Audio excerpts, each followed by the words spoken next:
Hello दोस्तों, मैं A K. Gupta आज आपके लिए imagine power learn to lead इस पर लेके आया हूँ मध्य प्रदेश की श्रृंखला, जिसके तहत हम मध्य प्रदेश की सामान्य जानकारी का अध्ययन करेंगे और आप देखेंगे कि मध्य प्रदेश में कौन कौन चीज़ें हैं, कहाँ क्या की स्थिति है। इन सब का अध्ययन करने से आप मध्य प्रदेश पीएससी और अन्य एग्जाम की तैयारी कर सकते हैं और आराम से अपने प्रश्नों को हल कर सकते हैं। हम देखेंगे मध्य प्रदेश पीएससी में लगभग 30 से 40 प्रश्न आते हैं। उनकी संख्या 38 से 40, 35 से 40 कुछ भी हो सकती है। आपके लिए हम सबसे बेहतर चीज़ लेके आएंगे और हम आपको बताएंगे कि कैसे पढ़ना है, क्या पढ़ना है और कितना पढ़ना है। आप बस इमेजिन कीजिए और पढ़िए और मेरे साथ देखिए। Imagine power learn to lead ये आपका अपना यूट्यूब चैनल है। इसके लिए आप लाइक, सब्सक्राइब, शेयर कर सकते हैं। हम क्लास को स्टार्ट करने वाले हैं। इससे पहले मैं आपको इन्फॉर्मेशन देना चाहता था कि हम क्या पढ़ेंगे। चलिए स्टार्ट करते हैं मध्य प्रदेश की श्रृंखला।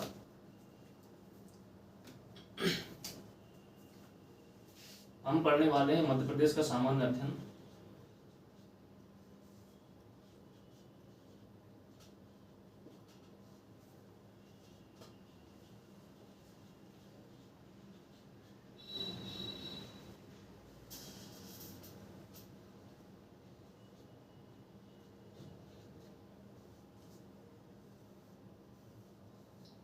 मध्य प्रदेश के सामान्य अध्ययन में हम सबसे पहले आज अपना लेक्चर डालने जा रहे हैं और हम देखते हैं कि मध्य प्रदेश के सामान्य अध्ययन में हमें पढ़ना क्या है, क्या क्या देखना है, क्या क्या जानकारियां हैं। हम एक चार्ट के माध्यम समझेंगे पहले कि हमें क्या पढ़ना है, इसकी हेडलाइन क्या होगी। इसके लिए हम देखते हैं सबसे पहले हमें क्या पढ़ना है।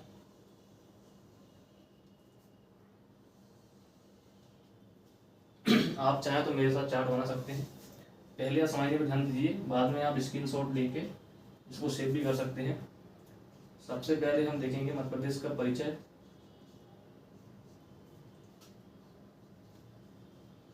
परिचय देखने के बाद हम देखेंगे कि इसके उपनाम क्या है। उपनाम को देखने के बाद हम देखेंगे इसकी स्थिति क्या है। स्थिति के संबंध में विभिन्न चीजें हैं, जैसे कि इसका विस्तार,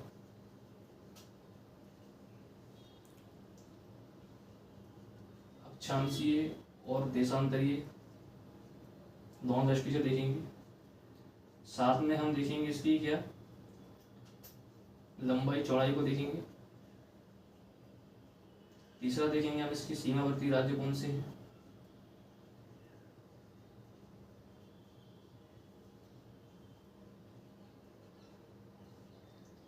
चौथा देखेंगे इसकी प्राकृतिक सीमा है जो मध्य प्रदेश के चारों ओर, वो कौन कौन सी प्राकृतिक सीमा बनाता है। इसकी स्थिति में हम ये इन 3-4 चीज़ों का अध्ययन करेंगे।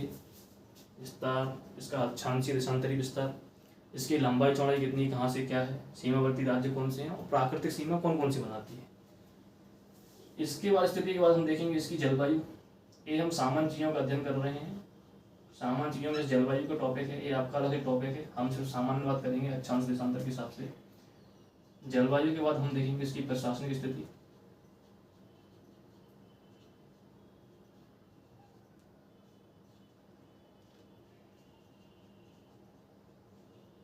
प्रशासनिक स्थिति देखने के बाद हम इसकी राजनीतिक स्थिति देखेंगे।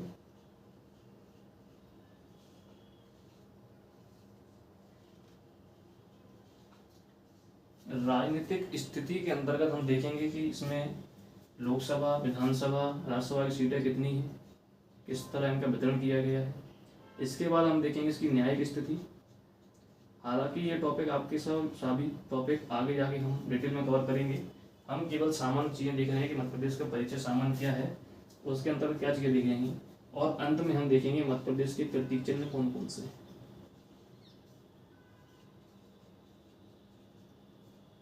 ये हमारा फॉर्मेट रहेगा मध्य प्रदेश सामान्य परिचय पढ़ने का। आप देख सकते हैं कि हमें इतने टॉपिक को आज कवर करना है। इन सारे टॉपिक को हम कवर करके देखेंगे मध्य प्रदेश की सामान्य जानकारी क्या है। इसके अंदर सबसे पहले हम परिचय देखेंगे, फिर उपनाम, स्थिति, जलवायु, प्रशासनिक स्थिति, राजनीतिक स्थिति, न्यायिक स्थिति और प्रतीक चिन्ह कौन कौन से। तो आइए शुरू करते हैं सबसे पहले परिचय से। हम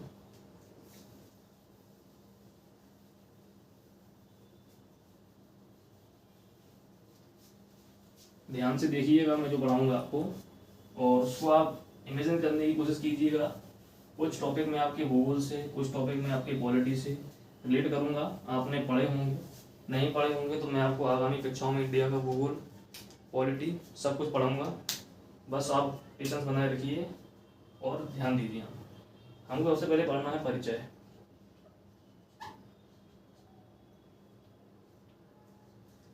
परिचय में पढ़ने के लिए हम सबसे पहले इसकी वो देखेंगे कि इसका उद्भव कैसे हुआ, ये कहाँ स्थित है और कैसे ये बना, इसको हम देखेंगे। इसको आप एक मैप के माध्यम देख सकते हैं। ये है हमारा भारत का मैप। मेरी ड्राइंग ज़्यादा अच्छी नहीं है, फिर भी बना रहा हूँ।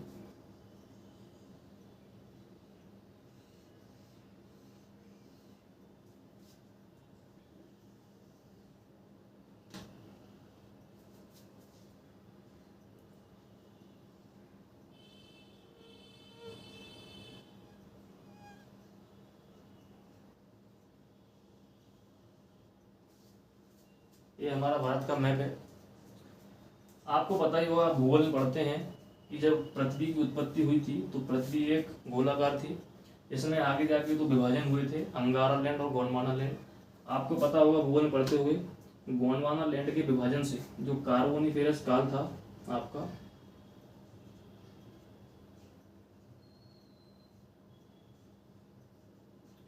इसमें पृथ्वी हुआ करती थी दो भागों में। एक को बोलते थे अंगारा लैंड, एक को बोलते थे गोंडवाना लैंड।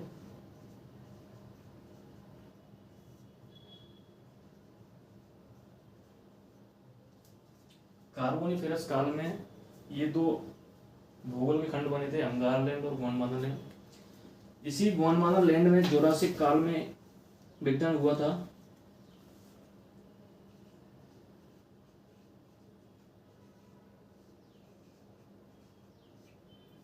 इसमें विघटन के कारण हमारा जो है प्रायद्वीपीय भारत का निर्माण हुआ था, और हमारा जो प्रायद्वीपीय भारत है वो इसमें संपूर्ण भारत का क्षेत्र ना आकर के इसका कुछ क्षेत्र आता है। मैं छोटे से मैप के माध्यम से समझाता हूँ आपको।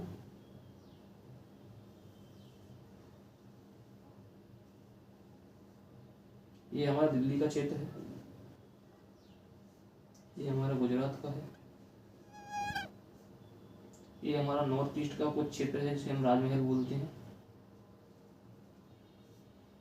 और ये हमारा तमिलनाडु का क्षेत्र है।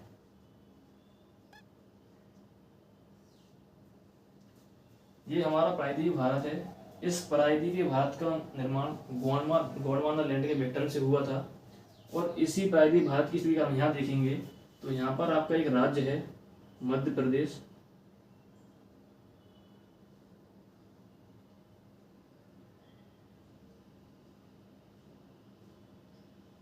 ये हमारा राज्य मध्य प्रदेश, ये इसी प्रायद्वीपीय भारत का भाग है। आप ये मैप देख सकते हैं। हम यहाँ शुरुआत करेंगे परिचय की आपके। तो जो मध्य प्रदेश है प्रायद्वीपीय भारत का हिस्सा है, इसलिए हम बोलते हैं कि मध्य प्रदेश गोंडवाना लैंड का एक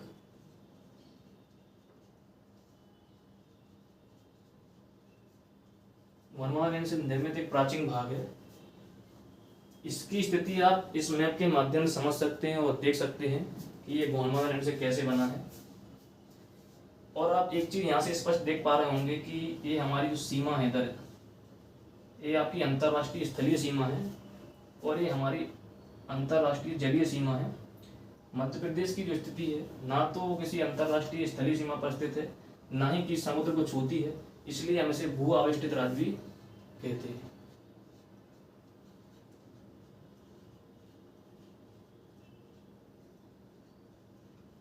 यानी कि लैंड लॉक्ड राज्य।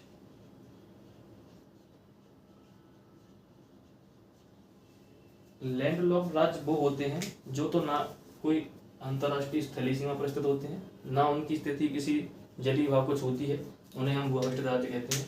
और आपके धार्मिक ग्रंथों में पढ़ते होंगे, आपने वैदिक काल में हिस्ट्री में पढ़ा है कि इस मध्य प्रदेश को रेवोत्तरम, दक्षिणापत्र, या जो इधर हिमालय का क्षेत्र है आपका, और ये विंध्याचल पर्वतमाला है जो इधर हिमालय और विंध्याचल, इसके जो मध्य का क्षेत्र है, इसे हम मध्य के क्षेत्र को इन्होंने नाम दिया है। हिमालय और विंध्याचल के क्षेत्र को हालांकि नाम नहीं दिया है, बीच के क्षेत्र को मध्य क्षेत्र बोलते थे उस समय इसका नाम मध्य प्रदेश नहीं हुआ करता था। ये हम अपने सामान्य परिचय के अंतर्गत देख रहे हैं कि इसका निर्माण कैसे हुआ, क्या स्थिति है इसकी। तो आप समझ गए होंगे कि इसको लैंडलॉक राज्य और वर्मा लैंड निम्न राज्य बोलते हैं। आप इसको मैप के माध्यम से समझ सकते हैं। आप इमेजिन करने का प्रयास कीजिए जितना ज़्यादा हो सके। आगे श्रृंखला में हम चलते हैं।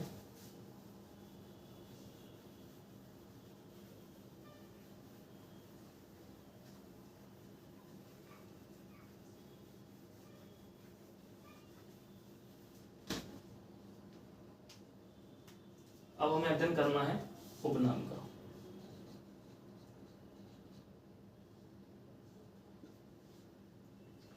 फिर से मैं मैप नहीं बनाऊंगा, मैं आपको शॉर्ट में समझा दूंगा।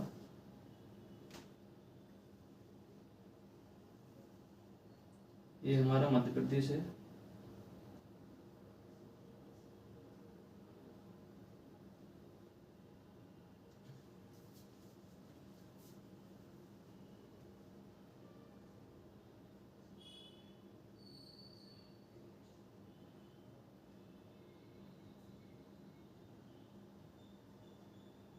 ये हमारा मध्य प्रदेश है। तो मध्य प्रदेश के हम उपनाम की बात कर रहे हैं।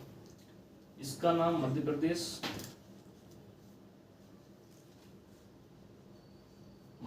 यह नाम जवाहरलाल नेहरू के द्वारा दिया गया था।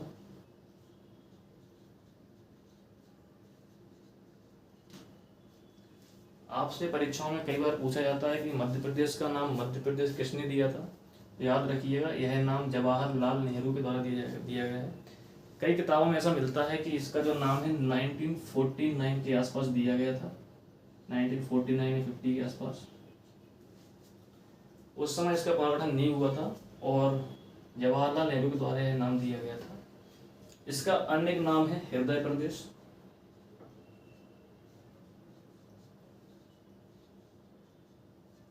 जैसा कि आप देख पा रहे हैं, भारत में जो ये स्थिति है मध्य प्रदेश की, ये एक हृदय के रूप में है, इसलिए हम इसे भारत का हृदय प्रदेश भी बोलते हैं। भारत के मध्य में होने के कारण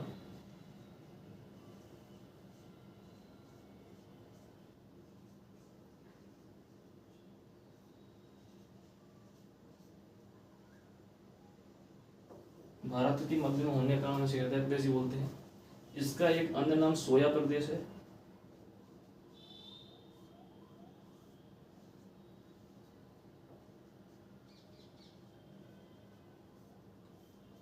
सोया प्रदेश इसलिए नहीं बोलते हैं कि सोया हुआ है, सोया प्रदेश इसलिए बोलते हैं कि मध्य प्रदेश में जो है सोयाबीन का उत्पादन सर्वाधिक मात्रा में मध्य प्रदेश सोयाबीन का उत्पादन होता है और मध्य प्रदेश में सर्वाधिक सोयाबीन के उत्पादन के कारण मध्य प्रदेश सोया प्रदेश कहा जाता है। अभी बीच में महाराष्ट्र जो है नंबर 1 पे आ गया था, किंतु वर्तमान स्थिति में आपका मध्य प्रदेश सोयाबीन उत्पादन में नंबर 1 है। इस कारण सोया प्रदेश बोलते हैं। एक अन्य नाम है इसका कोहिनूर प्रदेश।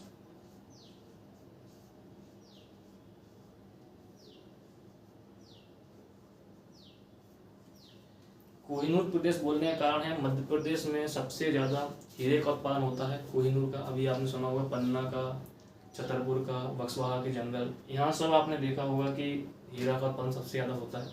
इसलिए हीरा के उत्पादन के ज़्यादा कारण हम मध्य प्रदेश को कोहिनूर प्रदेश भी बोलते हैं।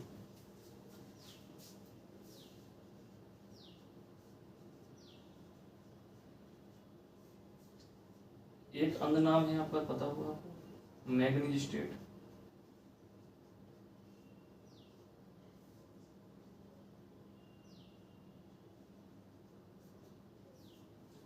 मध्य प्रदेश में लगभग 50% मैग्नीज का भंडार है।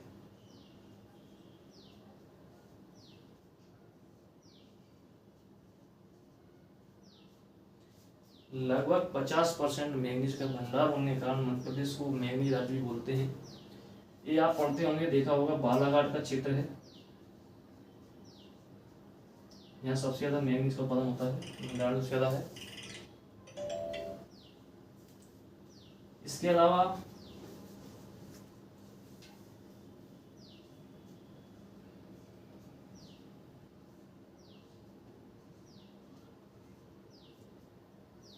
Tiger state. मध्य प्रदेश में बाघ गणना रिपोर्ट जो होती है हमारी 4 वर्ष में एक बार होती है।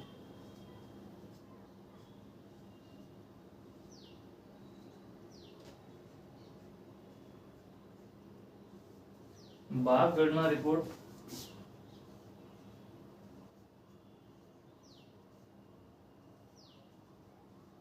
2022 प्रत्येक 4 वर्ष में बाघ गणना रिपोर्ट होती है। अभी हाल ही की बाघ गणना रिपोर्ट 2022 के अनुसार मध्य प्रदेश में 785 बाघ पाए गए।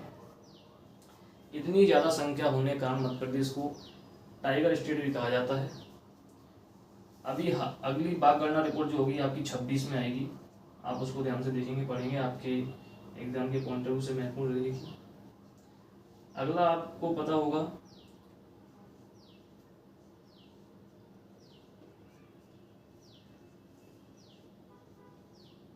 मध्य प्रदेश का एक अन्य नाम तेंदुआ स्टेट ही मिलता है। जो तेंदुआ गणना होती है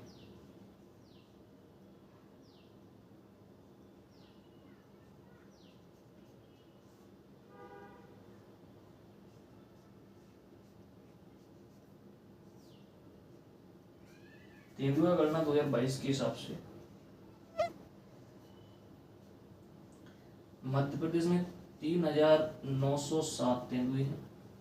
इस कारण मध्य प्रदेश को तेंदुआ स्टेट ही बोलते हैं। यह सर्वाधिक है मध्य प्रदेश में। हम इनकी गणना रिपोर्ट नहीं पढ़ रहे हैं, ये हम पर्यावरण का टॉपिक जब पढ़ेंगे स्टार्ट करेंगे हम उसमें देखेंगे बाघ गणना रिपोर्ट में प्रथम राज्य कौन सा है, द्वितीय कौन सा है, तृतीय कौन सा है, इसकी वर्तमान में स्थिति क्या है, हम ये देखेंगे। एक इसका अन्य नाम है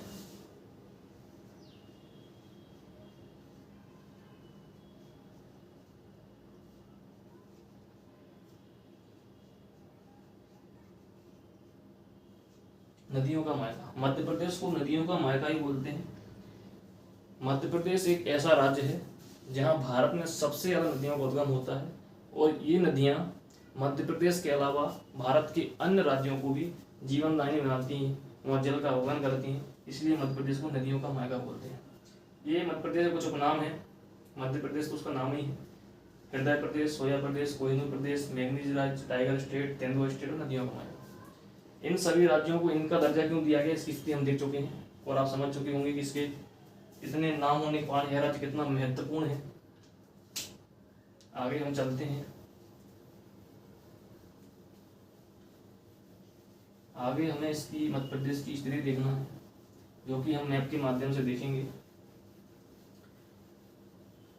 आप घर पर मैप बनाने का प्रयास कीजिए। आप जितना अच्छा मैप बनाएंगे आपको मेंस में उतने अच्छे मार्क्स मिलेंगे, क्योंकि भूगोल का जो सब्जेक्ट होता है वो बिना मैप के नहीं चलता है। मैं आपको भूगोल ही पढ़ाऊंगा आगे।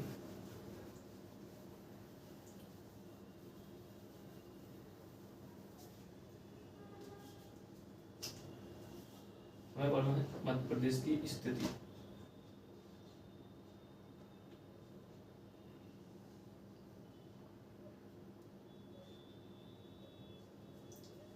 मध्य प्रदेश की स्थिति देखना है हमें। हम मध्य प्रदेश की स्थिति को 4 भागों में डिवाइड करके पढ़ेंगे, जैसा कि मैंने आपको प्रारंभ में बताया था। सबसे पहले हम देखेंगे इसका अक्षांशीय और देशांतरी विस्तार।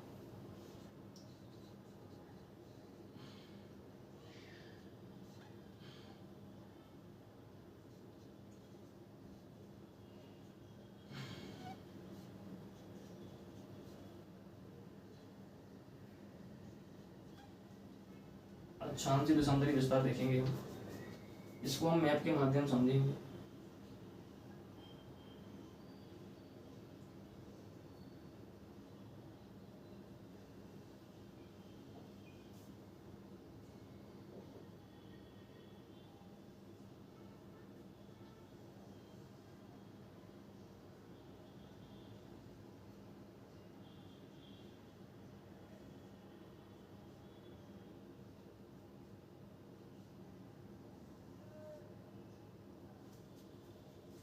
ये हमारा मध्य प्रदेश का मैप है, शायद उतना अच्छा नहीं बना है।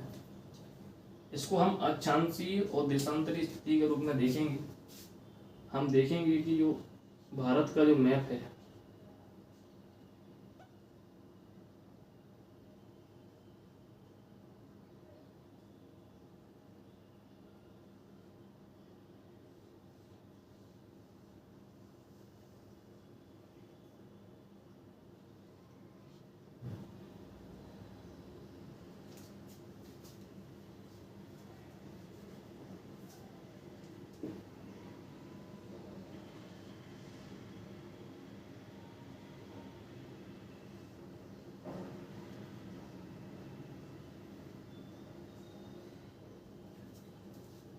ये मध्य प्रदेश है, हमारा मध्य प्रदेश की जगह स्थित है।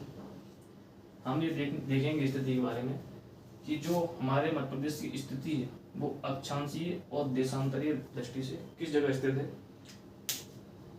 इसकी जो अक्षांशीय और देशांतरीय रेखाएं होती हैं, इनके आधार पर हम किसी क्षेत्र की स्थिति का निर्धारण करते हैं। उसी आधार पर हम मध्य प्रदेश की स्थिति का निर्धारण करेंगे कि मध्य प्रदेश कहाँ स्थित है। आपको पता होगा कि भारत की जो स्थिति है, ये भारत की जो मैप है, ये मुख्य भूमि है, ये 8 डिग्री 4 मिनट से स्टार्ट होता है और ये 37 डिग्री 6 मिनट तक चलता है और ये 68 डिग्री 7 मिनट से 97 डिग्री 25 मिनट चलता है। ये इसकी स्थिति है, ये हम वैश्विक स्तर पर देख रहे हैं। इसी स्थिति को देखते हुए मध्य प्रदेश में देखेंगे कि मध्य प्रदेश में इसकी स्थिति क्या है। जैसे कि हम देखते हैं कि मध्य प्रदेश, आपको मैं पहले ही क्लियर कर दूं कि ये हमारी पृथ्वी है। पृथ्वी को एक रेखा है जो 2 बराबर भागों में बांटती है। ये इसका उत्तरी भाग है और ये इसका दक्षिणी भाग है। ये 0 डिग्री रेखा है जो क्षैतिज रूप से समान खींची हुई रेखाएं होती हैं, जो पूर्वी और पश्चिमी क्षेत्र को मिलाती हैं, उनको हम अक्षांश रेखाएं बोलते हैं। और ये अक्षांश रेखाएं एक दूसरे के समांतर खींची जाती हैं। प्रत्येक अक्षांश रेखा की वृत्त होती है। ये हमारी 23.5 डिग्री नॉर्थ उत्तरी है, ये 23.5 डिग्री साउथ दक्षिणी है, ये 66.5 डिग्री है नॉर्थ और ये 66.5 डिग्री है साउथ। ये रेखा है। तो हमारा जो मध्य प्रदेश है और जो भारत है, इस दृष्टि से किस गोलार्ध में स्थित है, इसकी स्थिति का निर्धारण हम अक्षांश रेखाओं के आधार पर करते हैं और इन्हीं अक्षांश रेखाओं के आधार पर हम मध्य प्रदेश की स्थिति का निर्धारण करेंगे। जैसे मध्य प्रदेश की स्थिति क्या है, 21 डिग्री 6 मिनट से 26 डिग्री 30 मिनट तक इसकी स्थिति है और 74 डिग्री 9 मिनट से 82 डिग्री 48 मिनट तक ये इसकी स्थिति है। अक्षांश रेखाओं को हमेशा हम उत्तरी गोलार्ध और दक्षिणी गोलार्ध के रूप में बांटते हैं। 21 डिग्री 6 मिनट से 26 डिग्री 30 मिनट, ये जो स्थिति है, इस स्थिति में मध्य प्रदेश, भारत यहाँ स्थित है और उसी के बीच में मध्य प्रदेश यहाँ स्थित है। आप देखते हैं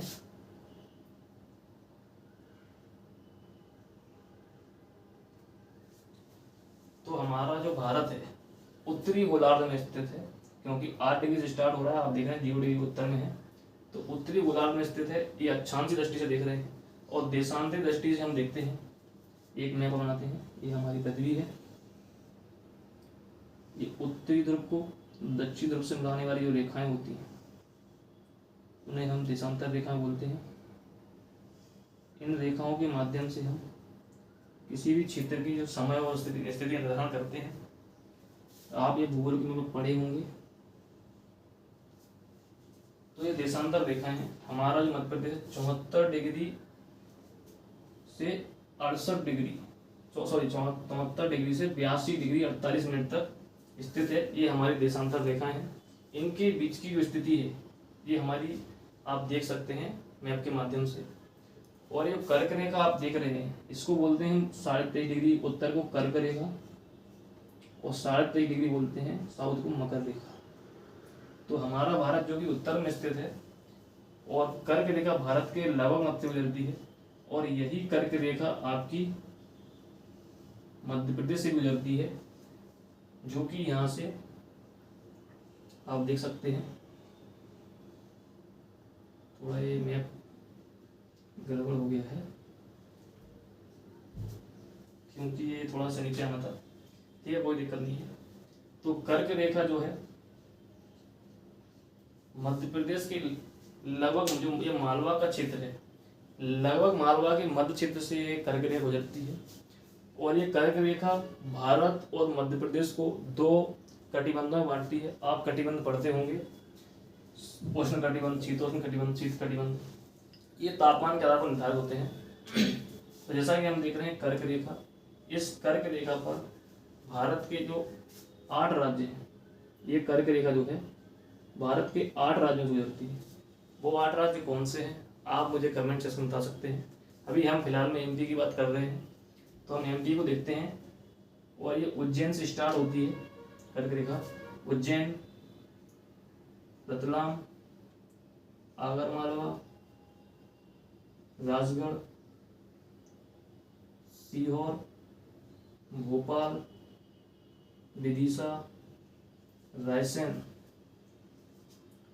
और यहाँ पर सागर, दमोह, जबलपुर, कटनी, उमरिया और शहडोल। ये 14 जिले आपके मध्य प्रदेश के कर्क रेखा पर स्थित हैं। इन 14 जिलों को अगर हम संभाग के स्तर पर देखें तो हमारा उज्जैन संभाग आता है,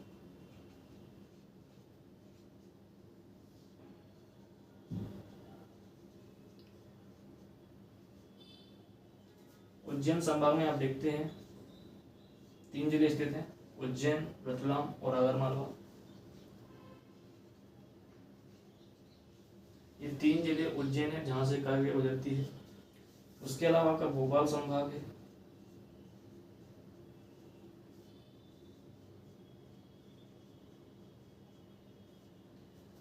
भोपाल संभाग एकमात्र संभाग है जिसके 5 के 5 जिले कर्क रेखा पर स्थित हैं। इन 5 जिलों को आप देख सकते हैं, जैसे कि भोपाल खुद, भोपाल, विदिशा, रायसेन, सीहोर और राजगढ़। भोपाल, विदिशा, रायसेन, सीहोर, राजगढ़ भोपाल संभाग के अंतर्गत 5 जिले आते हैं जो कि संपूर्ण रूप से कर्क रेखा पर स्थित है। उसके अलावा हम देख सकते हैं सागर संभाग। अभी मैं आपको संभाग, जिले सबकी जानकारी दूंगा।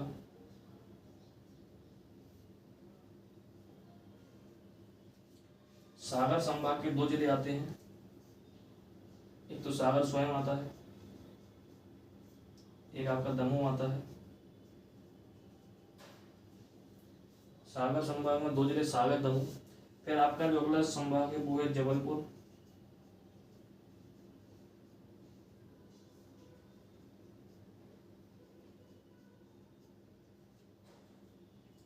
जबलपुर से 2 जिले आते हैं, जबलपुर खुद आता है एक तो, और एक आता है कटनी। उसके बाद शहडोल संभाग आता है।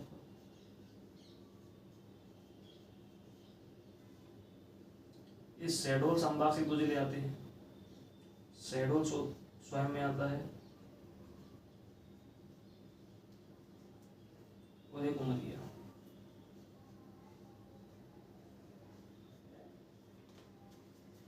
ये मध्य प्रदेश के 14 जिले हैं जो 5 संभाग से आते हैं और ये कर्क रेखा पर स्थित हैं। ये कर्क रेखा मध्य प्रदेश में जलवायु का भी निर्धारण करती है कि मध्य प्रदेश में जलवायु कौन सी होगी। हम उसकी बात अभी करेंगे, उससे पहले हम इसकी स्थिति को सारा समझ लेते हैं। ये हमने पढ़ा जो मध्य प्रदेश की अक्षांशीय और देशांतरीय स्थिति है, कर्क रेखा है मध्य प्रदेश से कहाँ से गुजरती है। आप देख रहे हैं कि देशांतर रेखा है। देशांतर रेखा जो है भारत में 82 डिग्री, 82.5 डिग्री जो नॉर्थ ईस्ट है, देशांतर रेखा यहाँ से गुजरती है। और ये 82.5 डिग्री देशांतर रेखा भारत के 5 राज्यों से गुजरती है। अब ये 5 राज्य भारत के कौन से हैं जहाँ से देशांतर रेखा गुजरती है, आप ही बताइएगा। मैं एक चीज़ बता देता हूँ आपको कि जो इलाहाबाद का नैनी है, यहाँ से देशांतर रेखा गुजरती है। यहाँ से भारत के मानक समय का निर्धारण होता है। और ये चूँकि 82.5 डिग्री देशांतर रेखा है, आप देख सकते हैं कि हमारी जो रेखा है स्थिति है 82 डिग्री 48 मिनट पर है, मतलब 82.5 थोड़ा आगे है। तो ये रेखा मध्य प्रदेश के लगभग सिंगरौली के आसपास से गुजरती है। इसलिए हम कहते हैं कि देशांतर रेखा ये मध्य प्रदेश के आसपास से गुजरती है। और भारत के कितने राज्य हैं जहाँ से देशांतर रेखा गुजरती है, आप उनका कमेंट सेक्शन में आंसर दे सकते हैं। इसके आगे चलते हुए हम देखते हैं कि इसकी स्थिति और कैसी है।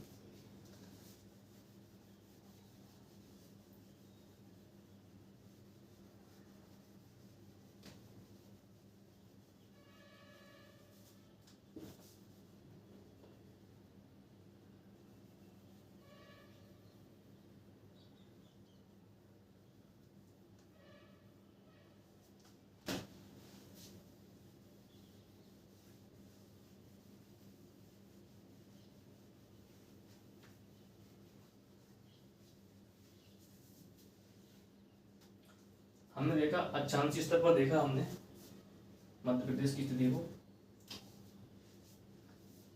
अब हम इसका विस्तार देखेंगे, इसकी लंबाई, इसकी चौड़ाई प्लस इसका क्षेत्रफल।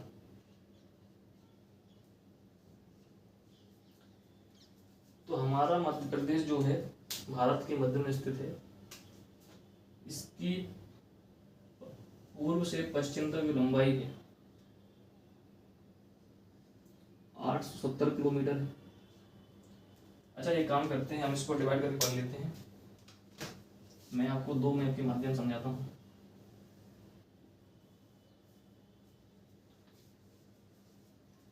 इसको हम थोड़ा बना लेते हैं।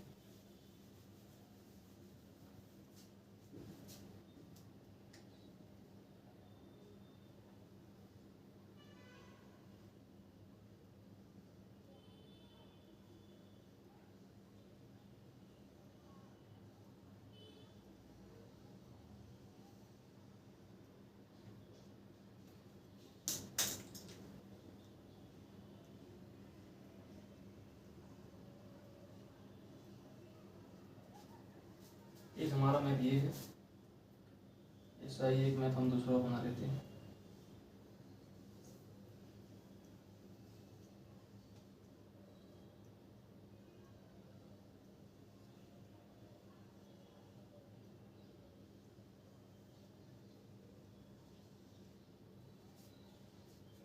ये हम देखेंगे 2001 के पहले,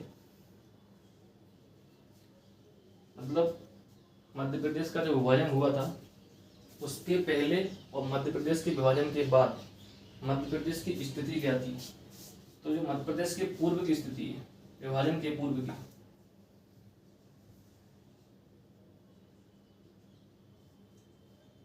विभाजन के जो पूर्व की स्थिति है उसमें आप देखते हैं कि मध्य प्रदेश का जो कुल क्षेत्रफल था आपका, ये यहाँ पे आपको पता होगा कि इससे आगे जाके आपका थोड़ा सा छत्तीसगढ़ वाला जो एरिया है वो यहाँ लगता था। इसको कुल मिलाकर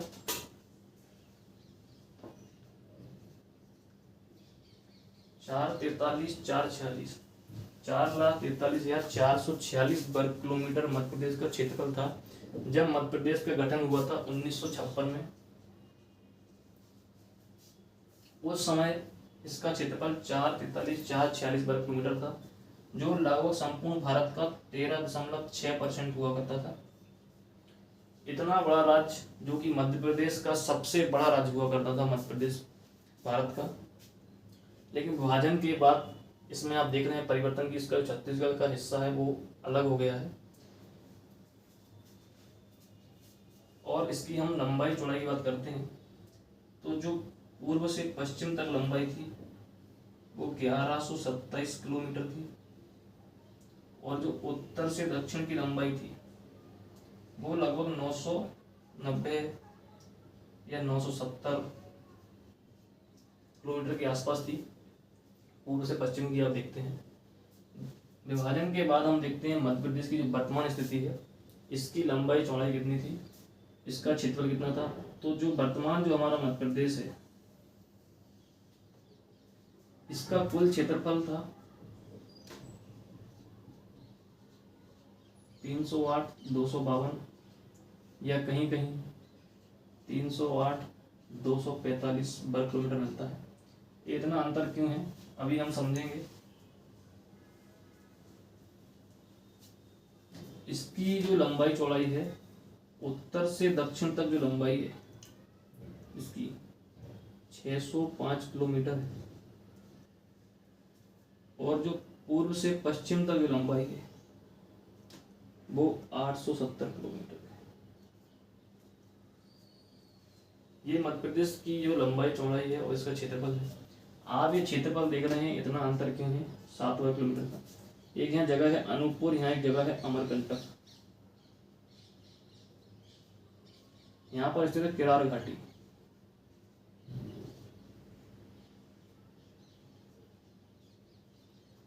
तो जो केरार घाटी का क्षेत्र है जो मध्य प्रदेश और छत्तीसगढ़ के मध्य विवाद का बिंदु है, इस चक्कर में हमें ये अंतर दिखाई दे रहा है कि 308, 252 और 308, 245 पर ये आप स्थिति देख रहे हैं मध्य प्रदेश की। इस समय मध्य प्रदेश भारत का सबसे बड़ा राज्य हुआ करता था।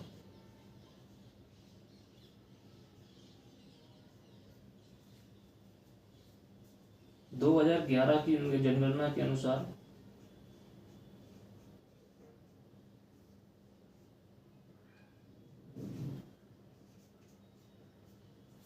2011 की जनगणना के अनुसार मध्य प्रदेश भारत का क्षेत्रफल के अनुसार दूसरा सबसे बड़ा राज्य है। 2011 की जनगणना के अनुसार जो मध्य प्रदेश है भारत का दूसरा बड़ा राज्य है। अगर हम यही बात करें इसकी जनसंख्या के हिसाब से,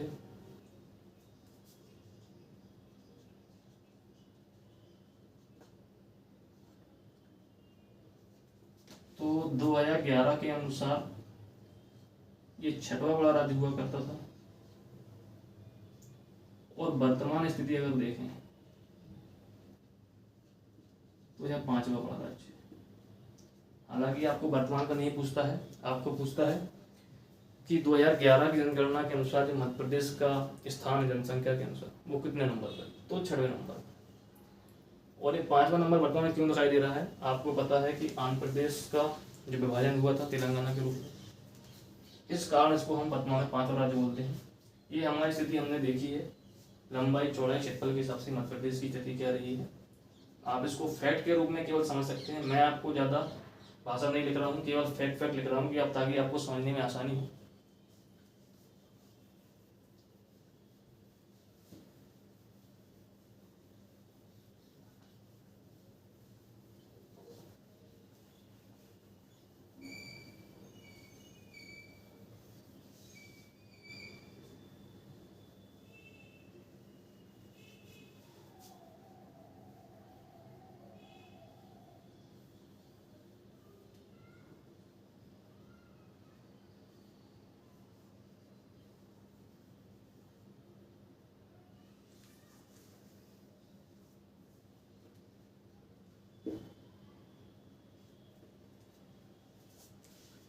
ये हम देख चुके हैं दूसरी वाली कि मध्य प्रदेश का विस्तार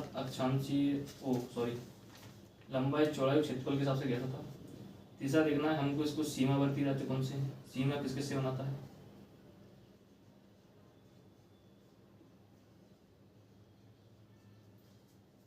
इसको भी हम दो प्रकार से देखेंगे, सीमावर्ती क्षेत्र को भी।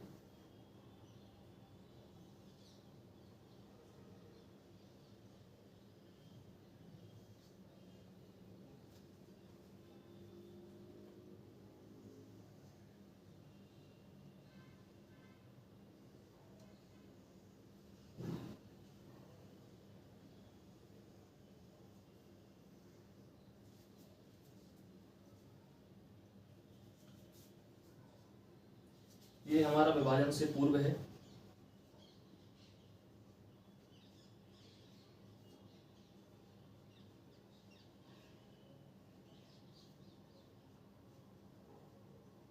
विभाजन से पूर्व की है और ये स्थिति हमारी विभाजन के बाद की है।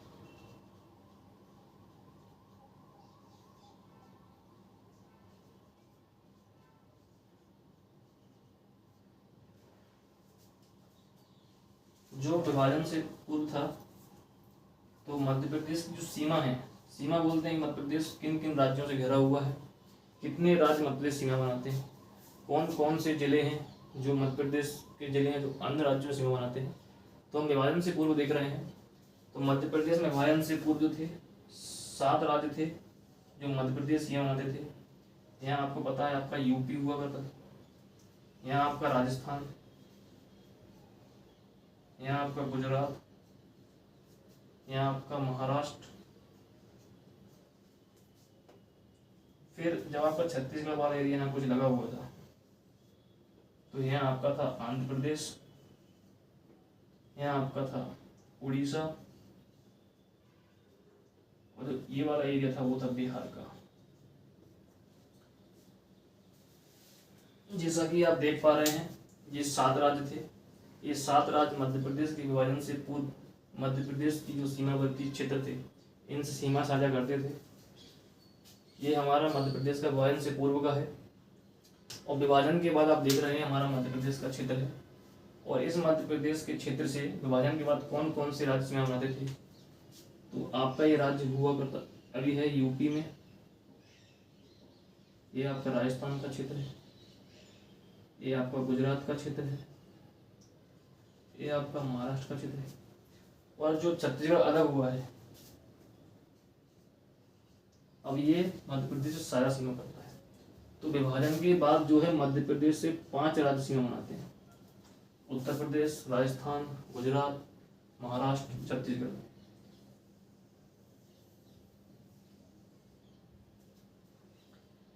और इनमें से जो राजस्थान है भौगोलिक दृष्टिकोण से सर्वाधिक सीमा साझा करता है मध्य प्रदेश से।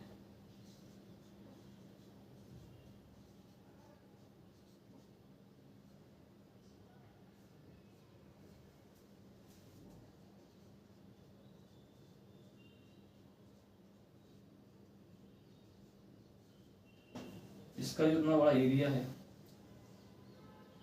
राजस्थान की सीमा, ये भौगोलिक रूप से मध्य प्रदेश से सर्वाधिक सीमा साझा करता है। आपको प्रश्न आता है कि कौन सा राज्य भौगोलिक क्षेत्र रूप से मध्य प्रदेश से सर्वाधिक सीमा साझा करता है। आप कभी ध्यान में मत रखिएगा, यूपी है। यूपी से मध्य प्रदेश की सबसे जिले सीमा साझा करते हैं, जबकि भौगोलिक क्षेत्र जो है एरिया आप क्षेत्रफल के हिसाब से देखें तो राजस्थान मध्य प्रदेश का सबसे ज़्यादा सीमा साझा करने वाला राज्य है। ये हम इनकी सीमाएं देख रहे हैं कि कौन कौन सी सीमाएं हैं, क्षेत्र कौन कौन से राज्य कौन कौन से कहाँ रखते हैं। अभी हम मैप के माध्यम से देखेंगे कौन सा जिला किस राज्य सीमा बनाता है और कितने राज्य सीमा बनाते हैं, कौन कौन से जिले। आगे हम देखते हैं इससे।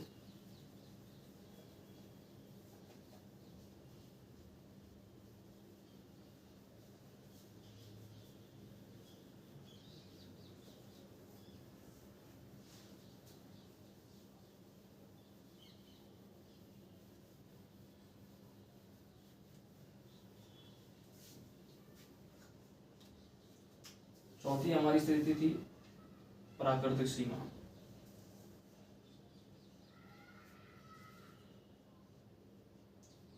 सीमा को हम 2 प्रकार से देखते हैं, एक तो होती है हमारी राजनीतिक,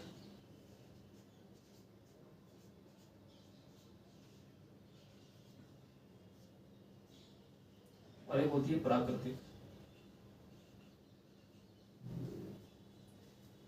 राजनीतिक और प्राकृतिक सीमा जो होती है, राजनीतिक सीमा हम देख चुके हैं कि आपके कौन कौन से राज्य हैं कौन जो मध्य प्रदेश से सीमा साझा करते हैं। अगला हमें देखना है कौन सी प्राकृतिक। प्राकृतिक में हम नदियां, पर्वत, पठार, मैदान ये सब देखते हैं। तो आइए हम समझते हैं मध्य प्रदेश से कौन सी जो क्षेत्र है प्राकृतिक सीमा साझा करते हैं, सीमा का निर्धारण करते हैं। ये हमारा मध्य प्रदेश है। आप घर पे मैप बनाने की प्रैक्टिस किया करिए। जितना अच्छा आप मैप बनाएंगे, जितनी जल्दी बनाएंगे, उतना आपको आगे एग्जाम में ये कार्य।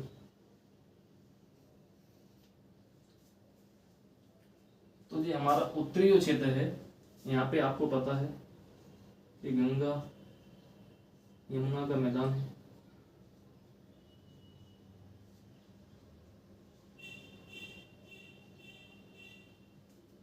यहीं से आपकी एक नदी बहती है, चंबल नदी, जो मध्य प्रदेश की सीमा का निर्धारण करती है। चंबल नदी मध्य प्रदेश के जो उत्तरी क्षेत्र उससे बिल्कुल सटी हुई क्षेत्र में जाती है। पश्चिम का जो क्षेत्र है, यहाँ पे एक पर्वतमाला है अरावली।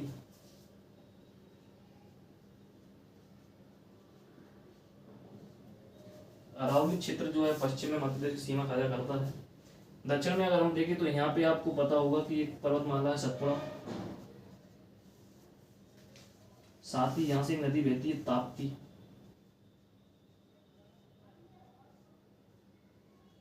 जो ताप्ती नदी और सतपुड़ा पर्वतमाला है, यह मध्य प्रदेश की दक्षिणी सीमा साझा करती है। मध्य प्रदेश की पूर्वी सीमा को देखें, छत्तीसगढ़ का मैदान जो आता है,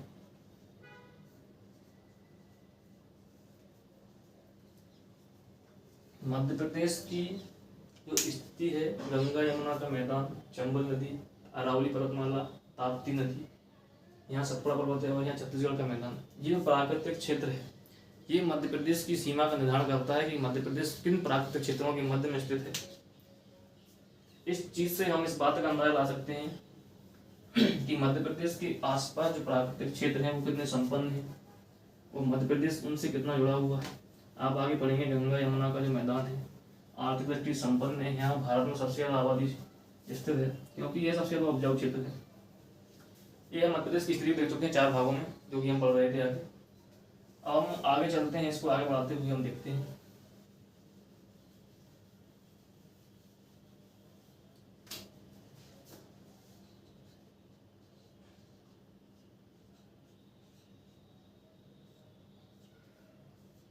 मध्य प्रदेश की जलवायु, मध्य प्रदेश की जलवायु है भारत की जलवायु के समान है, क्योंकि लगभग जो कर्क रेखा है मध्य प्रदेश के लगभग मध्य से गुजरती है।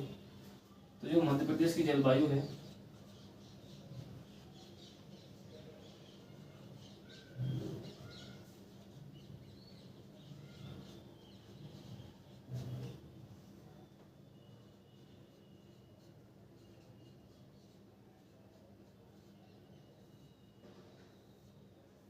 दो शब्द दिए गए हैं, उष्णकटिबंध और मानसून।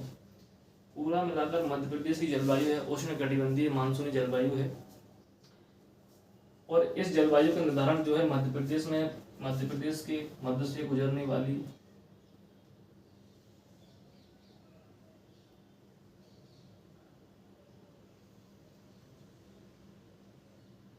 हम हर एक चीज को मध्य प्रदेश के मैप के माध्यम से समझेंगे ताकि आपको समझने में आसानी हो।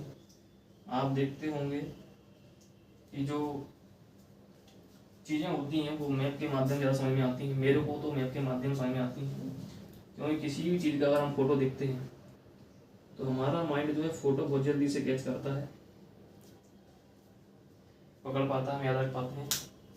नाम से किसी चीज़ को हम देर में याद रख पाते हैं। आप देख रहे हैं हम पढ़ रहे हैं उष्णकटिबंधीय मानसूनी जलवायु, यहाँ से कर्क रेखा गुजरती है।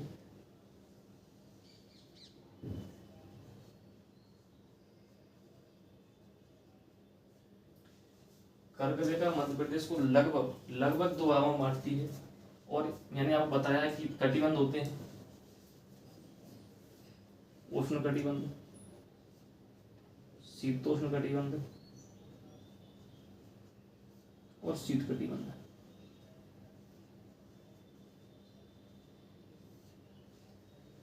तो जो हमारी रेखा होती है ये 0 डिग्री रेखा है, 23.5 डिग्री,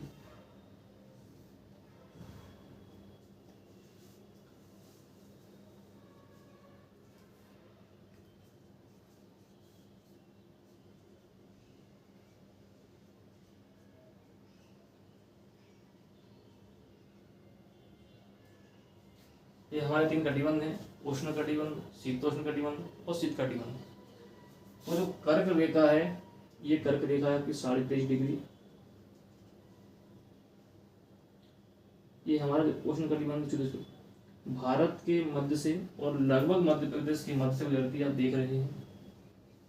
तो ये 2 भाग बांटी है, उष्ण कटिबंध और शीतोष्ण कटिबंध। मध्य प्रदेश में भी स्थिति आप यही देख रहे हैं, कर्क रेखा मध्य प्रदेश को भागों में बांटती है। तो मध्य प्रदेश में जो कर्क रेखा है, मध्य प्रदेश को अधिकांश भाग उष्ण कटिबंध में आता है, इसलिए हम इसे उष्ण कटिबंध बोलते हैं। और मानसूनी बोलने का तात्पर्य ये है कि जो अभी वर्तमान में बारिश हो रही है और जो यहाँ से हवाएं आती हैं ये यहाँ पे मानसूनी वर्षा कराती हैं। इस चक्कर में हम मध्य प्रदेश की जलवायु को मानसूनी जलवायु बोलते हैं। और जो मध्य प्रदेश जलवायु उष्ण कटिबंधीय मानसूनी है, इसका कारण आप कर्क रेखा मानते हैं। और देखते हैं कि कर्क रेखा कैसे वर्षा की मात्रा को निर्धारित करती है। इन अक्षांश रेखाओं के आधार पर आप भारत की स्थिति को भी देख सकते हैं, समझ सकते हैं। तो जलवायु के बाद हम अगला टॉपिक अपना देखते हैं। जलवायु का विशेष टॉपिक, हम जलवायु के जो टॉपिक पढ़ेंगे उसमें हम इसका विशेष रूप से अध्ययन करेंगे, बृहद रूप में अध्ययन करेंगे कि जलवायु को प्रभावित करने वाले कारक कौन से हैं, कौन सी जलवायु मध्य प्रदेश में कहाँ पाई जाती है। जलवायु के बाद हम देखते हैं अपनी प्रशासनिक स्थिति।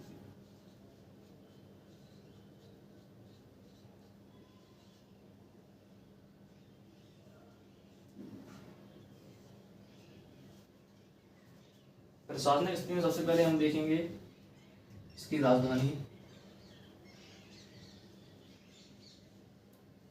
इसके अलावा इसकी संभाग,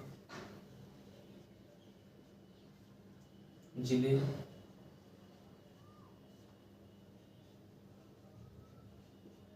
जिला पंचायत,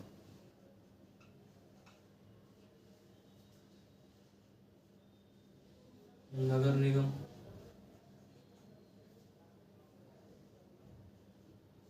नगर पालिका,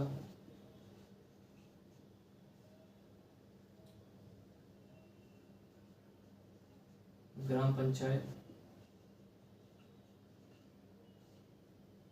उसके बाद आप देखेंगे जो पुलिस प्रशासन में देखेंगे आप आईजी रेंज, डीआईजी रेंज,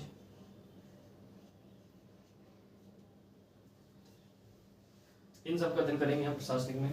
आप देखते हैं प्रशासन होता है जो आप लोग जो कर्मचारी या अधिकारी बनते हैं, आप मध्य प्रदेश का या अन्य राज्यों में जो भी है वो अधिकारियों के माध्यम से शासन का संचालन होता है।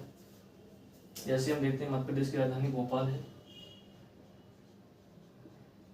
ये हम सब राजनीतिक चीज़ें पढ़ रहे हैं। इसमें अभी आप ग्रीष्मकालीन राजधानी हुई, शीतकालीन राजधानी हुई, सांस्कृतिक राजधानी, इसका अध्ययन हम विशिष्ट तथ्यों में करेंगे। राजधानी भोपाल है। और इसके अलावा जब मध्य प्रदेश का गठन 1956 में हुआ था, उस समय मध्य प्रदेश को जबलपुर राजधानी बनाए जाने का प्रस्ताव दिया गया था, जो कि फजल अली के द्वारा दिया गया था।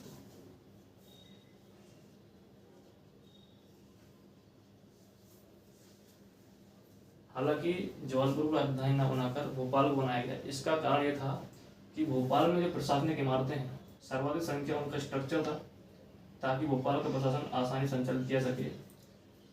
उस समय मध्य प्रदेश की स्थिति इतनी अच्छी नहीं थी आर्थिक रूप से कि वो इतना खर्च कर सके। इसी कारण भोपाल की इमारतों को देखते हुए मध्य प्रदेश भोपाल राजधानी बनाया गया। और भोपाल जो राजधानी बना था, उस समय भोपाल एक स्वतंत्र जिला नहीं था, यह सीहोर जिले की तहसील हुआ करता था, उसके अंतर्गत आता था। बाद में इसका पुनर्गठन हुआ और इसे 1972 में जिले के रूप में बनाया गया। आप आगे पढ़ेंगे, हम मध्य प्रदेश का जो गठन पढ़ेंगे उसमें आप देखेंगे ये स्थिति। वर्तमान में संभाग की जिला संख्या 10 है। हालांकि छिंदवाड़ा प्रस्तावित है 11वां संभाग बनने के लिए,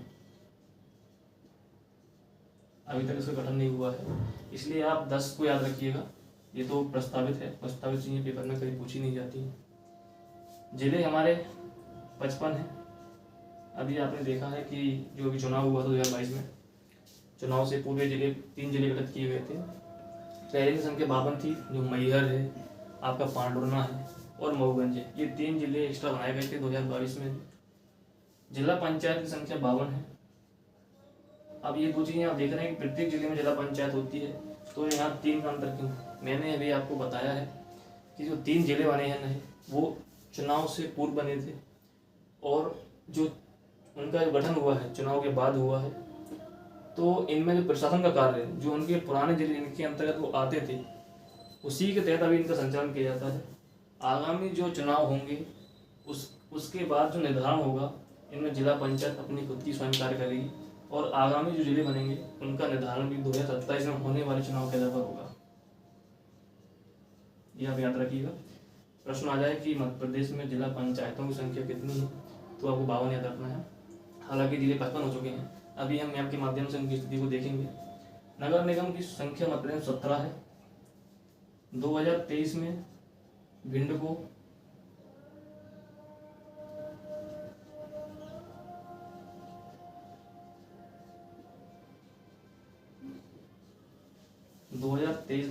17वीं नगर निगम के रूप में घोषित किया गया है। पहले 16 हुआ करती थी, वर्तमान में इनकी संख्या 17 हो चुकी है। अभी कहीं कहीं आपको 18 फैक्ट मिलता है, हालांकि 17 ही याद रखिए क्योंकि ऑफिशियल रूप 17 है। नगर पालिका इनकी संख्या 98 है। ग्राम पंचायत है आपकी 23,006 है लगभग। कहीं कहीं इनका आंकड़ा अलग भी मिलता है, आप इनका ध्यान रखिएगा। यहीं पर हम एक बात और कर लेते हैं विकास खंड की। यहाँ रह गया है विकास खंड और तहसील, 2 टॉपिक रह गए हमारे।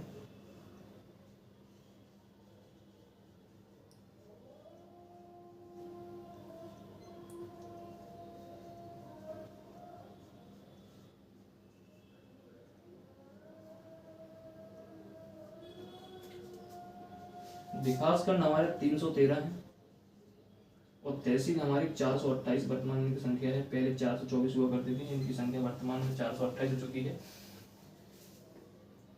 विकासखंड है, आप जो एसडीएम बनते हैं वो आप विकासखंड अधिकारी होते हैं, आप विकासखंड में बैठते हैं। मध्य प्रदेश में विकासखंड की संख्या 313 है, आप देख ही रहे हैं। तहसील 428 है। जो आईजी रेंज है 11 है।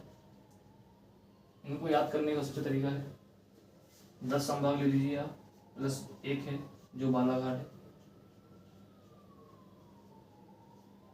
ये इसलिए है क्योंकि आप देखते होंगे जो नक्सलाइट एरिया होते हैं वहाँ पे क्राइम ज़्यादा होते हैं, इस चक्कर में यहाँ पे एक्स्ट्रा आईजी रेंज बनाई गई है। तो 10 + 1 11 आईजी रेंज है, आप देख सकते हैं। आपको याद नहीं करना, 10 संभाग आप याद करिए और 1 बालाघाट याद रखिए। डीआईजी रेंज जो है 15 है मध्य प्रदेश में। ये हमारा प्रशासनिक वर्गीकरण है। राजधानी है, हम जो अभी अन्य राजधानी पढ़ेंगे वो विशिष्ट तथ्यों के रूप में पढ़ेंगे अन्य राजधानियों को। इसके आगे हम चलते हैं।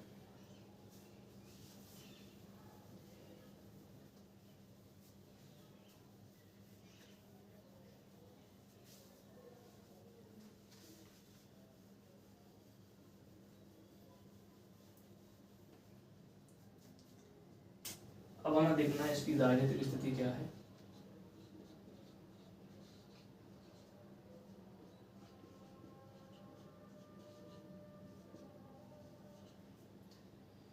राजनीतिक स्थिति में हम देखेंगे इसकी लोकसभा, आप पॉलिटिक्स में पढ़ते होंगे, सब्जेक्ट है जो आपका लोकसभा, राज्यसभा, विधानसभा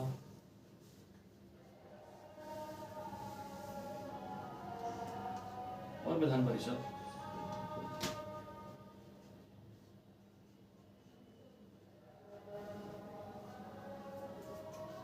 लोकसभा हमारा निम्न सदन कहलाता है।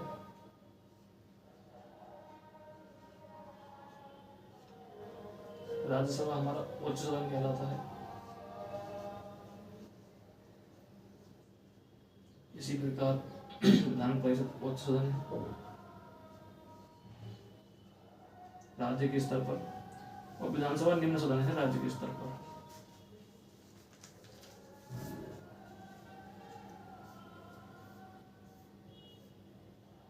इनकी जो सीटों का वितरण है मध्य प्रदेश में कैसा है इसको हम देखेंगे। हम राजनीतिक स्थिति की मध्य प्रदेश में विस्तृत चर्चा जो हम मध्य प्रदेश का राजकीय जो इतिहास रहा है, जो सीएम रहे हैं, राज्यपाल रहे हैं और उनके जो अनुच्छेद हैं, इन सबको हम आगे देखेंगे। हम अभी सिर्फ सामान्य चीज़ें देख रहे हैं। लोकसभा में हम देखेंगे कि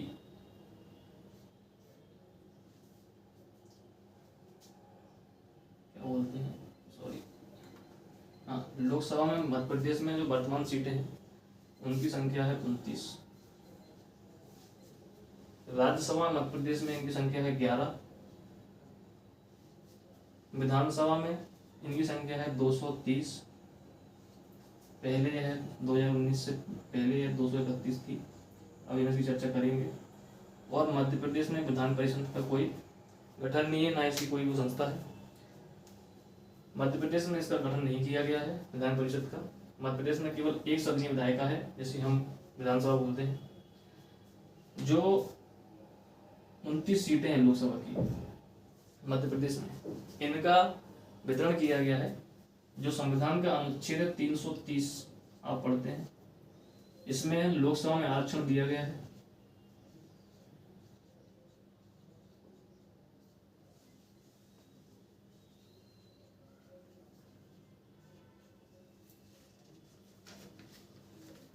और लोकसभा में आरक्षण एससी और एसटी समुदाय को दिया गया है।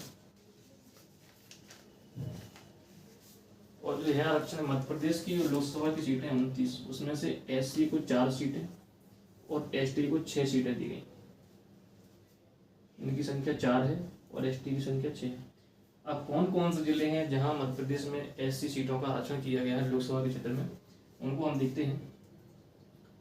तो उज्जैन,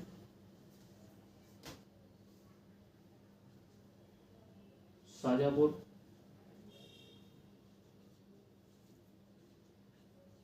देवास का क्षेत्र है जो एक सीट के अंदर आता है। टीकमगढ़,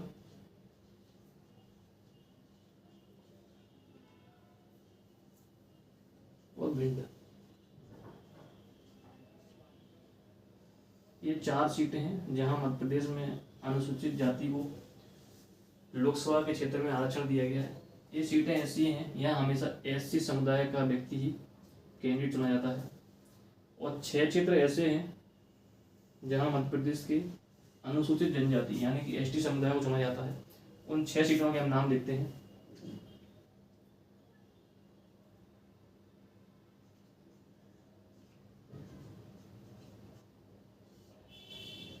मंडला, शहडोल, बैतूल, धार, रतलाम, खरगोन।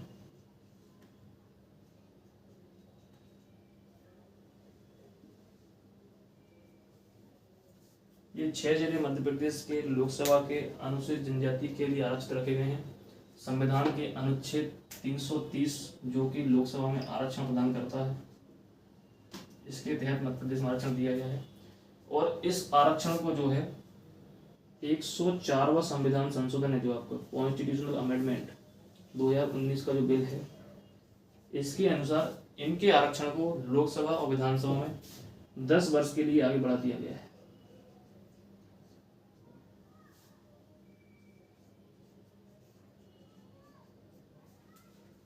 इनका जो आरक्षण है 10 वर्ष के लिए बढ़ा दिया गया है और 104वां संविधान संशोधन के को आरक्षण दिया गया है। ऐसे हम उच्च सदन देखते हैं राज्यसभा, इनमें आरक्षण नहीं दिया गया। इसमें जो राज्यसभा के चुनाव होते हैं इसमें हम वोट नहीं डालते हैं। इनका चुनाव एक प्रक्रिया के तहत होता है जो कि आप पॉलिटिक्स के सम टॉपिक है उसमें आप पढ़ेंगे। मध्य प्रदेश में राज्यसभा सीटों की संख्या 11 है। विधानसभा जो कि निम्न सदन कहलाता है, पहले यह 231 सीटें हुआ करती थी। 230 + 1 जो एक ये व्यक्ति है, ये एंग्लो इंडियन हुआ करता था।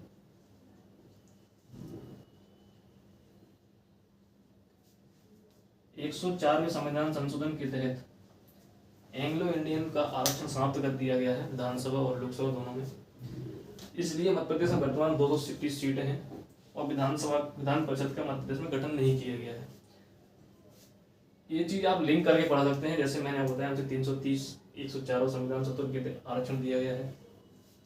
ये हमारी राजनीतिक स्थिति है। इसका हम विशेष अध्ययन आपके जो राजनीति का जो प्रशासन का टॉपिक रहेगा उसमें हम पढ़ेंगे और देखेंगे कि राज्यपाल कौन कौन से रहे हैं, कैसे इनका चुनाव होता है। इससे बहुत सारे प्रश्न बनते हैं। आप देखते हैं कि आप पिछली परीक्षाओं में जो एनटीपीसी ने एग्जाम लिए हैं उनमें राज्यपाल, मुख्यमंत्री, इनसे संबंधित बहुत से प्रश्न पूछे गए हैं। धीरे धीरे एमपीपीएससी का ट्रेंड चेंज होता जा रहा है। हम उसके पैटर्न को फॉलो करते हुए तैयारी करेंगे।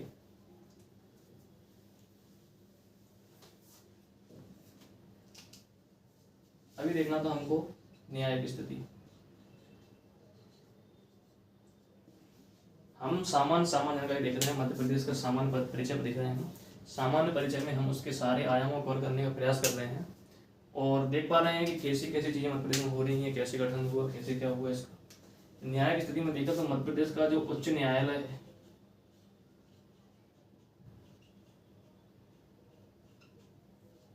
जबलपुर में स्थित है।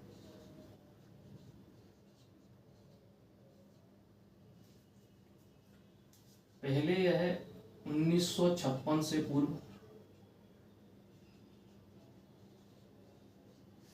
जिसका मुख्यालय हुआ करता था उच्च न्यायालय का, वो नागपुर हुआ करता था। अभी हम मध्य प्रदेश का अगले लेक्चर में गठन पढ़ेंगे और देखेंगे जो नीचे विदर्भ का क्षेत्र है, महाराष्ट्र का क्षेत्र है, नागपुर उसमें आता है और जो कि पूरा एक सेंट्रल प्रोविंस और बिहार वाला क्षेत्र था उसी के अंतर्गत एक नागपुर आता था। पूर्व में जो उसका उच्च न्यायालय का मुख्यालय था वो नागपुर में हुआ करता था। 1956 से यह जबलपुर में स्थापित हुआ है। 1936 में ये बना हुआ था। जो उच्च न्यायालय की जो इमारत है उसका निर्माण राजा गोकुल दास के द्वारा किया गया था।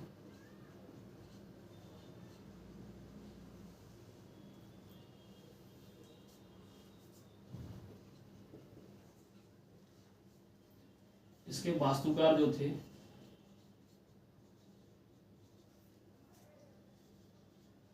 हेनरी इरविन थे। उच्च न्यायालय में इमारत है जबलपुर में स्थित है, उसका निर्माण राजा गोकुलदास के द्वारा कराया गया था, जिसके वास्तुकार हेनरी इरविन थे। वर्तमान में जो मध्य प्रदेश है उच्च न्यायालय, उसके 2 खंडपीठ हैं। खंडपीठ का तात्पर्य होता है कि ऐसे क्षेत्र जहाँ व्यक्ति डायरेक्ट सीधा उच्च न्यायालय जबलपुर नहीं जा सकता, उसके लिए खंडपीठ निर्धारण कर दिया जाता है। मध्य प्रदेश में 2 हैं। इंदौर में आप रियल स्क्वायर साइड जाएंगे, आप देखेंगे कि वहाँ के उच्च न्यायालय स्थित है, और दूसरा आपका ग्वालियर में है।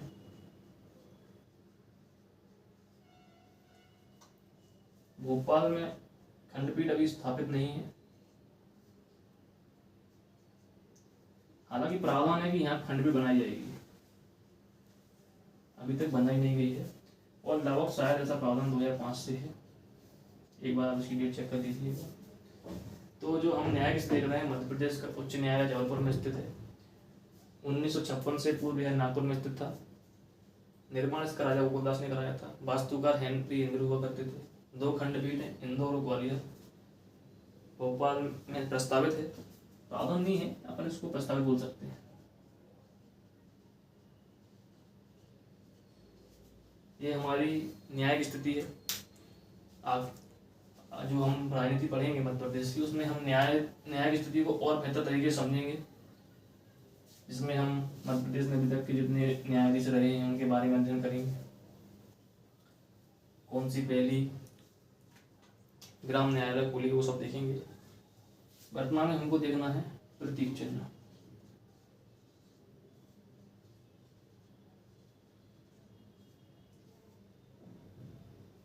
मध्य प्रदेश के राजकीय प्रतीक चिन्ह। मध्य प्रदेश के राजकीय प्रतीक चिन्हों का अध्ययन करेंगे। कौन कौन से मध्य प्रदेश के राजकीय प्रतीक चिन्ह हैं, इनके बारे में हम सीक्वेंस से देखेंगे और अध्ययन करेंगे। मैं आपकी पहले सारणी बना देता हूँ, फिर हम डिटेल में पढ़ेंगे। हम देखेंगे पक्षी,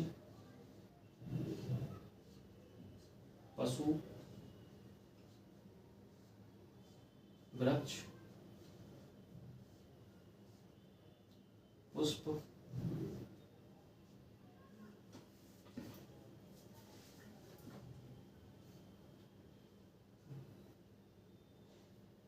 नृत्य, नाट्य, फल, खेल,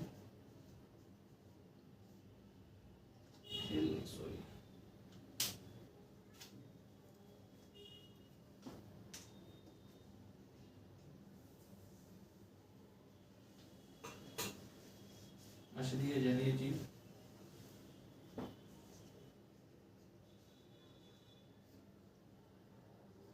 फिर देखेंगे हम खेल। सर्वप्रथम देखेंगे इसका क्या चिन्ह, राजकीय चिन्ह कौन सा है, और इधर ही हम देखेंगे आपका क्या गान, राजकीय गान। फिर देखेंगे हम पक्षी। इतने सारे हम प्रतीक चिन्हों का अध्ययन करेंगे, और जो बचे हुए होंगे उनका लास्ट में देखेंगे। मध्य प्रदेश का राजकीय चिन्ह है, उसको चित्र के माध्यम से आप देख सकते हैं। ये स्तूप बने हुए हैं, इनकी संख्या 24 है। आप गिनिएगा मत, कम ज़्यादा भी हो सकते हैं, मैं आपको समझाने के लिए बना रहा हूँ केवल। ये गोला है जिसके बाहर 24 स्तूप की आकृति है। हम पढ़ रहे हैं मध्य प्रदेश का राजकीय चिन्ह।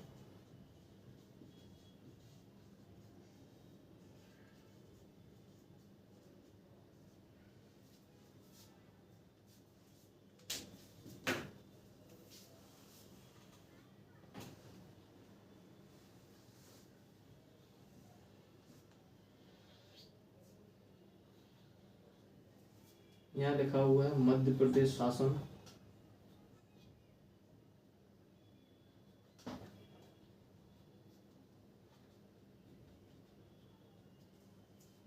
नीचे लिखा हुआ है सत्यमेव जयते। साइड इसकी।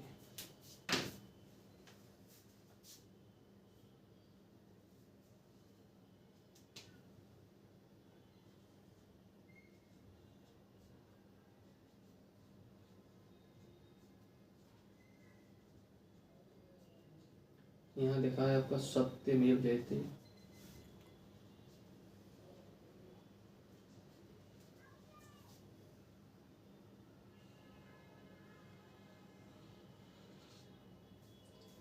यहाँ आपकी दो बालियां हैं,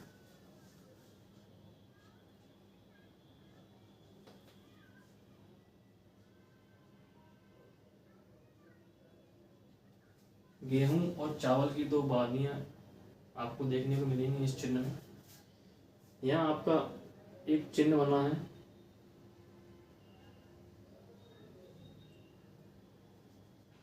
अशोक स्तंभ का।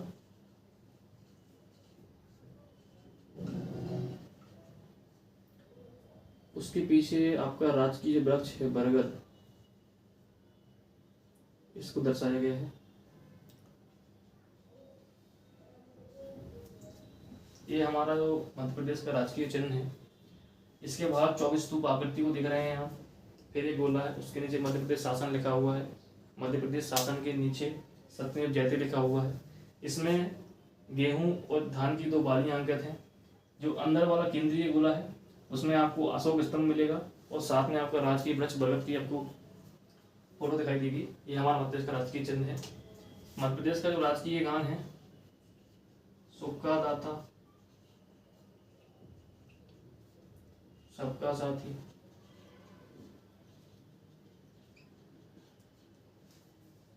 2010 में आया था ये।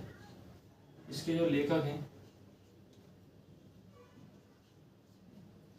महेश श्रीवास्तव उनका नाम है।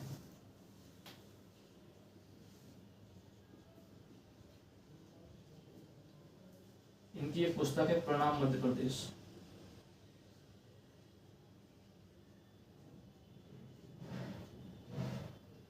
महेश श्रीवास्तव को 2012 में राष्ट्रीय गणेश शंकर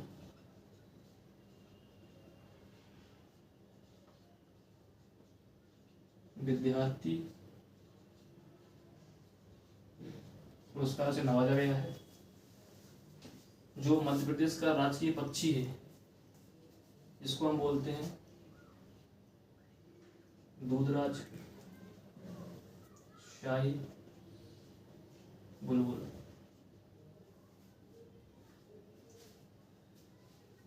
दूधराज शाही बुलबुल हमारा राजकीय पक्षी है। इसका वैज्ञानिक नाम है पैराडाइस फ्लाईकैचर।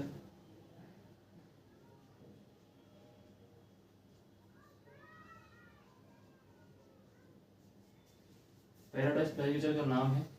और इसका जो संरक्षण है, सबसे ज्यादा आप देखेंगे मध्य प्रदेश में जो अभ्यारण्य है, सरदारपुर अभ्यारण्य, सैलाना, सरदारपुर आपका धार में है, सैलाना आपका रतलाम में है।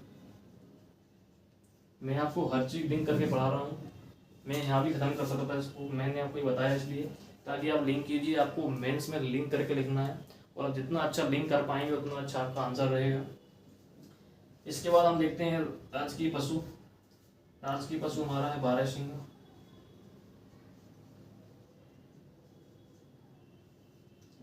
बारहसिंगा राजकीय पशु है। ये प्रजाति कौन सी है इसकी? ब्रेडरी।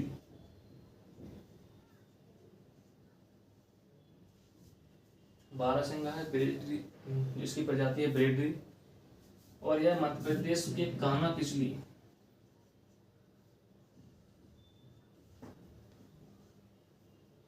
राष्ट्रीय उद्यान में पाया जाता है। बारहसिंगा जो है मध्य प्रदेश के कान्हा किसली राष्ट्रीय उद्यान में पाया जाता है। और भारत में इसकी सर्वाधिक संख्या उत्तर प्रदेश में पाई जाती है, जो कि दुधवा राष्ट्रीय उद्यान है।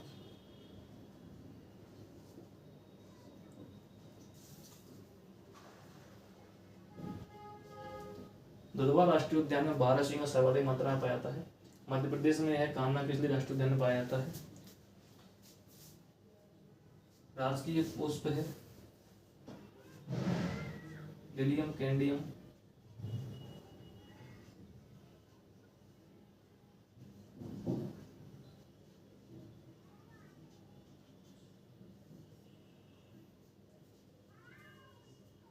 ये हमारा मध्य प्रदेश का राजकीय पुष्प है, इसका मैं नाम भूल रहा हूँ, लिलियम कैंडियम। और अर्थ का राजकीय नृत्य जो है राई, जो कि बुंदेलखंड क्षेत्र में होता है।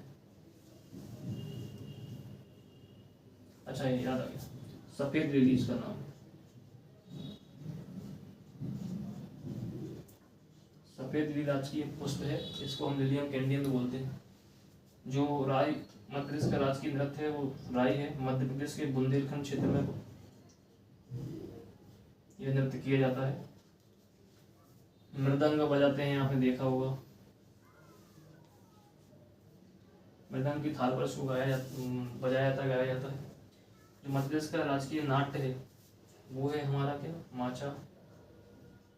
माचा है, इसको आप माच बोलते हो, मालवा क्षेत्र में होता है। अभी जो माचा के जो प्रमुख कलाकार हैं आपने देखा होगा, ओम प्रकाश शर्मा।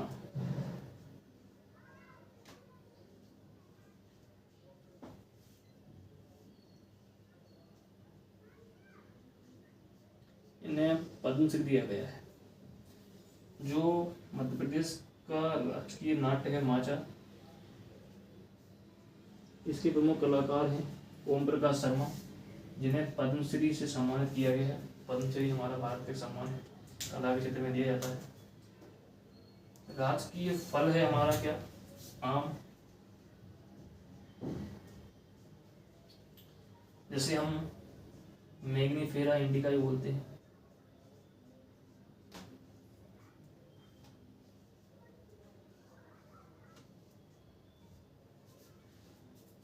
आम मध्य प्रदेश का राजकीय फल है। इसका इसकी एक किस्म है सुंदरजा।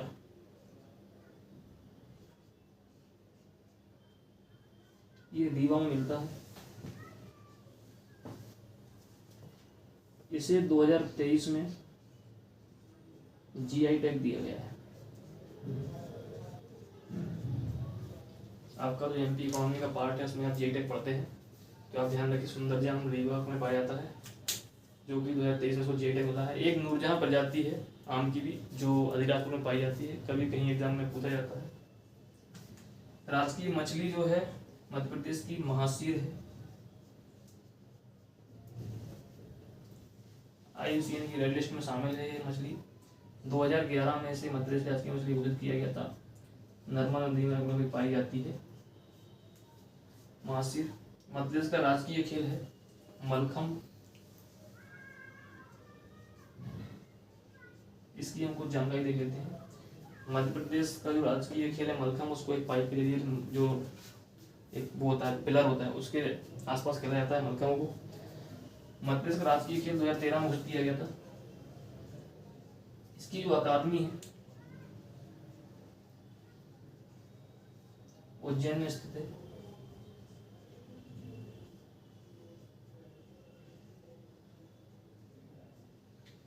मलखम्ब अकादमी मध्य प्रदेश के उज्जैन जिले में स्थित है। मलखम्ब को 2020 में जो राष्ट्रीय खेल होते हैं, राष्ट्रीय खेल पुरस्कार,